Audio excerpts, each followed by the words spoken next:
Hey, my name is Katie Pijanowski, and I'm a certified life coach and motivational speaker, and I'm here to help you unlock your true strength so you can create the life of your dreams. I teach you my best tips to master your mindset, create confidence, and empower yourself to take back your life. It's your time. This is the Mind and Body Strong podcast.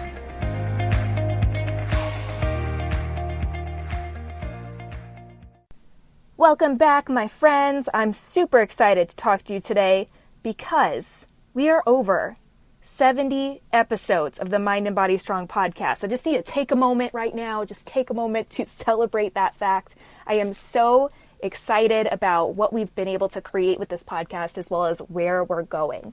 And I also want to just give all of you, my listeners, a shout out for being amazing and sharing this podcast with people. We're sharing your feedback with me, and to also remind you that the best way to show your support for the podcast is to leave a review. That really helps me to be able to see what you've been enjoying so that I can create more content and bring more guests on that will help us understand those topics even better. And it helps the podcast get into the hands of more people. It helps it become more visible. So if you haven't already, take a few minutes today, if you will, to write a review and rate the podcast. It would mean the absolute world to me. But today's episode, I really thought it was important to talk a little bit more about my journey into food freedom. It's been a while since I've talked about intuitive eating and my journey into food freedom and why that really happened, what's really been going on. But I've noticed through my post on Instagram that you guys really love when I talk about food. I just shared on Instagram the other day a picture of an ice cream cone with rainbow sprinkles. It was super awesome. And I had gone out to grab some ice cream with my cousins, and we were just sitting there enjoying the summertime with some ice cream. And I thought to myself, you know what? A year and a half ago, this experience would have been tainted by all of the guilt and shame I was feeling about just eating ice cream.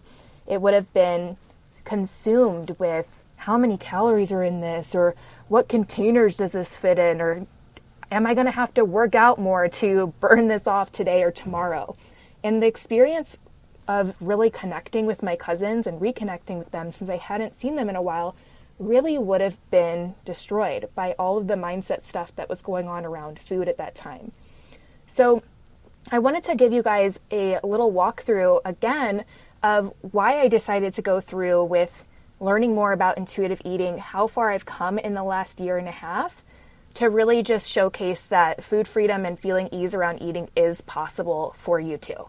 That's ultimately my goal here by sharing my personal experiences, is that I hope that when I do share that you are able to see yourself in my story and to know that it's possible for you as well. So about a year and a half ago, I was really experiencing a lot of binge eating. And when I say binge eating, I'm talking like just excessive compulsion around food. I was going legit, guys. It was like my secret shame. I would go to the gas station, and at this time I was still a health coach and a personal trainer. I would teach class, go to the gas station, buy 2 donuts and like all this other stuff, and just basically just cram it in my mouth. I just didn't even taste the food. I was just trying to get rid of all the anxiety and everything I was feeling at that time in my life. I was going through a lot of transitions through my career. I had just ended a relationship that was 6 years long, and I had a lot of different life things happening, and it just felt like the rug had just been like pulled out from under me. And my number one go-to was food. And I was just eating like entire bags of popcorn followed by ice cream in my car and just numbing all of these crappy emotions and the fact that I felt so overwhelmed and stuck in my life. And food was my go-to thing. So that's where I was a year and a half ago. And I knew that something needed to change. I obviously didn't want to stay in this place where I was just over-consuming food, numbing myself every day to the point where like I had no energy because my body was so stuffed it needed to like sleep it off. I remember there was a specific time, and trigger warning for any of you who have an eating disorder or are still going through recovery, trigger warning for this episode, because I do talk about a lot of the things that I'm actually going to do. So I just want to give you guys that like little tip. So if that is you, this might not be the episode for you right now, and that's okay. But I remember a specific time where I ate like an entire bag of granola, like the entire bag. And I was so sick feeling, I think I had to sleep the entire rest of the day. And I knew like, this can't be my life. This is not what I want to experience. And I felt like feeling normal around food, whatever that was like for those other girls. It wasn't for me. And I was so confused about why food seemed so difficult to me. Because when I was in that binge eating cycle and really experiencing a lot of obsession around food, my first thing was to go back to dieting and measure out my food with containers and try to use all these tracking mechanisms. And that would last about a day, maybe. And I would go right back to my other ways because it felt very restrictive. And while I didn't want to be eating all of these cupcakes and candies and popcorn all the time, I also didn't want to feel restricted. And that was one of the biggest things I learned stepping into intuitive eating, that when we're experiencing binge eating, it's actually a sign of restriction. And I'm going to say that again because my coach Holly says this all the time. When we're experiencing binge eating and craziness around food, it's most likely because we are restricting either food or in other areas of our life. So if you are experiencing this yourself, I really ask you to look, where are you restricting in your life? Because that's actually the trigger to the binge eating, which seems backwards. And for me, being in the health space where eating through diets and all of that seemed so normal, this was a very hard concept to take in. I was very convinced that if I were to stop dieting, that there was no end in sight of the overconsumption of all these snacks and foods that I'd restricted for so long and told myself were bad foods and that I was never going to get over this. Those were the stories I was telling myself, and there's so much power in the stories we tell ourselves, right? And I knew in May of 2019 that I just needed to step over, and I just needed to do something different. And a friend of mine who was actually turned out to be one of my coaches introduced me to intuitive eating. I bought the book, started reading everything in there, and I realized that, oh my gosh, nothing's wrong with me. I'm just experiencing this because it's the best thing I know how to do right now. And my body feels restricted. It had for so long after doing so many diets and working out constantly and never taking breaks. My body was trying to heal. And that's one of the amazing things I learned about the body, is that it's always trying to help us survive.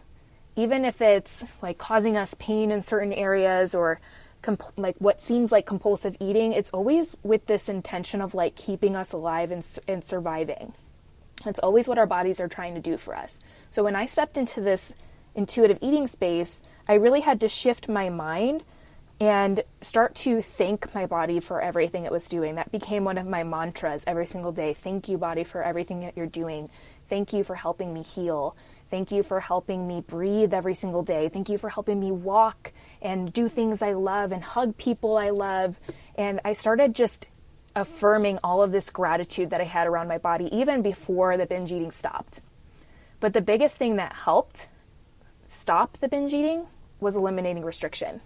And it seems so backwards when you're in that space, but trust me on this, that the restriction is what's causing all of the craziness around food. And if we can let go of these food rules and finally start to tune into our inner wisdom, which is what I always call it, we can actually experience this like normal relationship around food.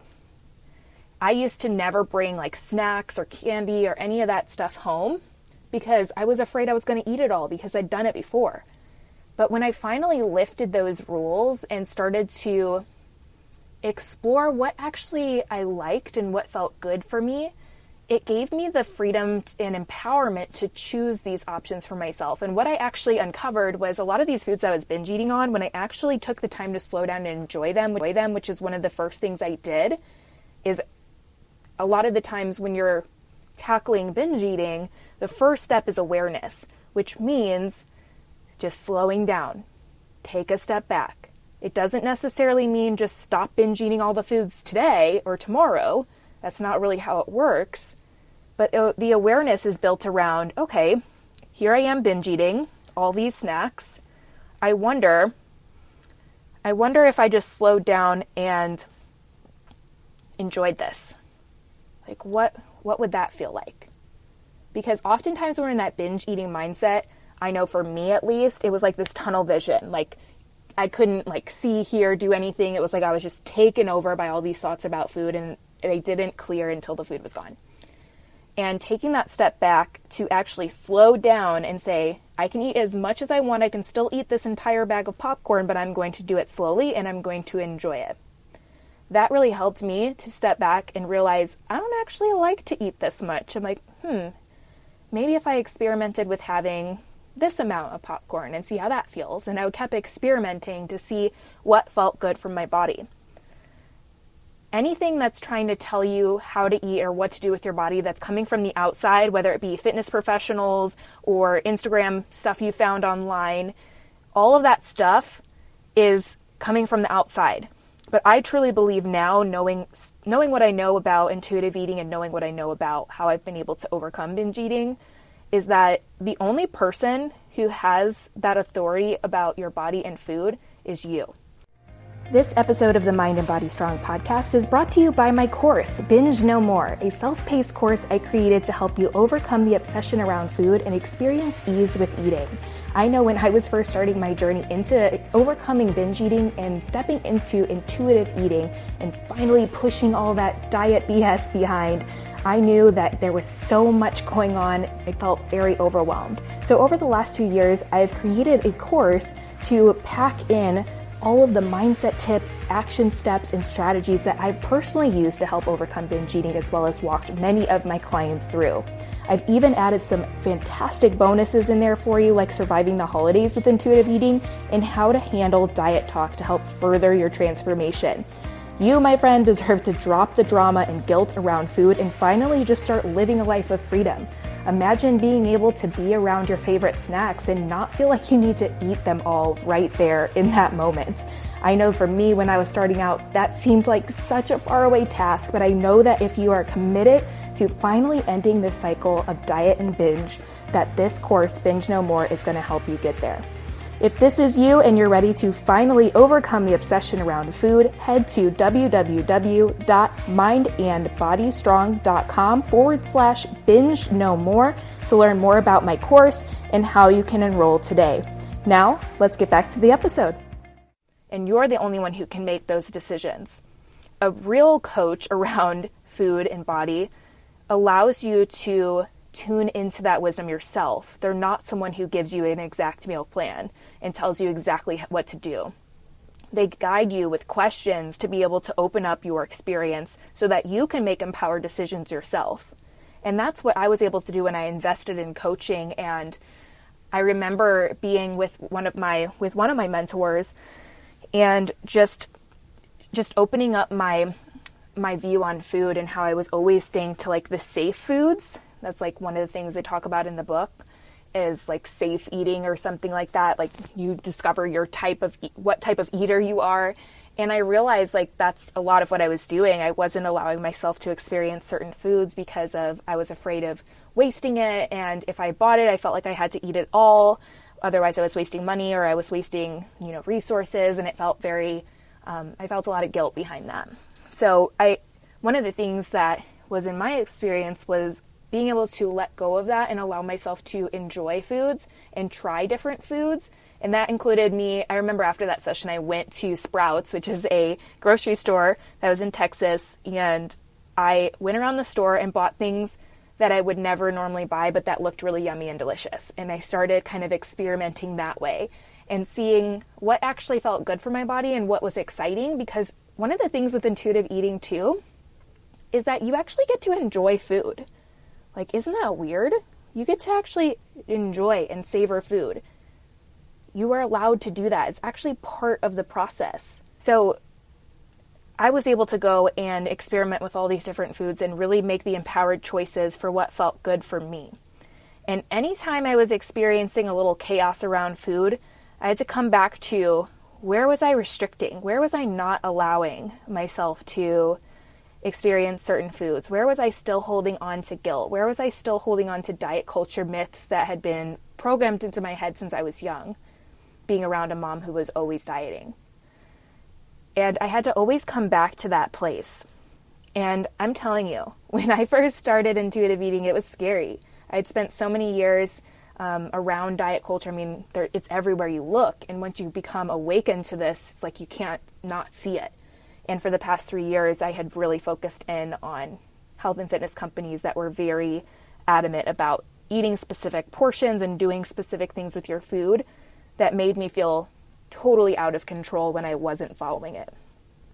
So it was really scary to step away from that and step into this unknown territory of being able to actually discover what that felt like for myself. But I'm telling you guys, sitting where I am today, which is on the floor of my mom's room in Chicago currently, and being able to know that I have the power to choose whichever foods I want, and that when I went to get ice cream the other day with my cousins, it wasn't tainted by all of these thoughts and crazy things around food. I picked what I wanted and I enjoyed as much as I wanted, and then I threw away the rest without any other thought, is 1000% worth it.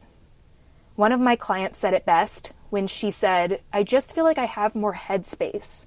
And I was like, yes. Like, what can we do with all that new headspace? We can create things. And actually, she started painting, which was incredible. For me, it's like I had more space to connect with people because I wasn't at the party or with my friends always obsessed about exactly what I was eating and making sure I only ate a certain amount, because otherwise I would go over my container amounts for the day and it would just be awful and I'd have to work out more the next day, or whatever crazy nonsense I was feeding myself that day.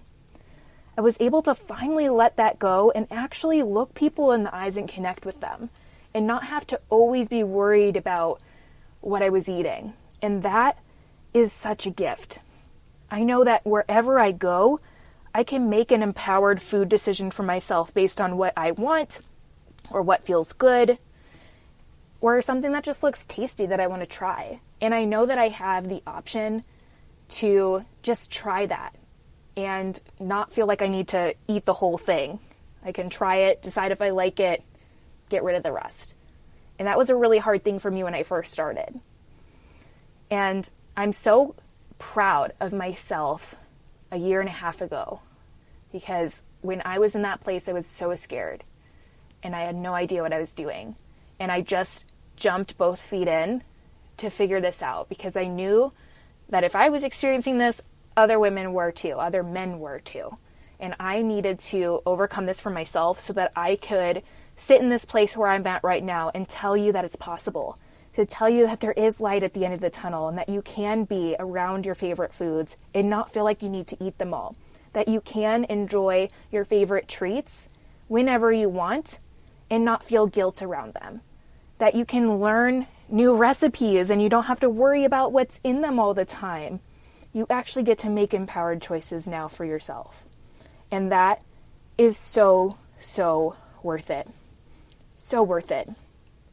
So that's a little bit about my journey. I hope you guys got a little bit from that and were able to see yourself in parts of my journey.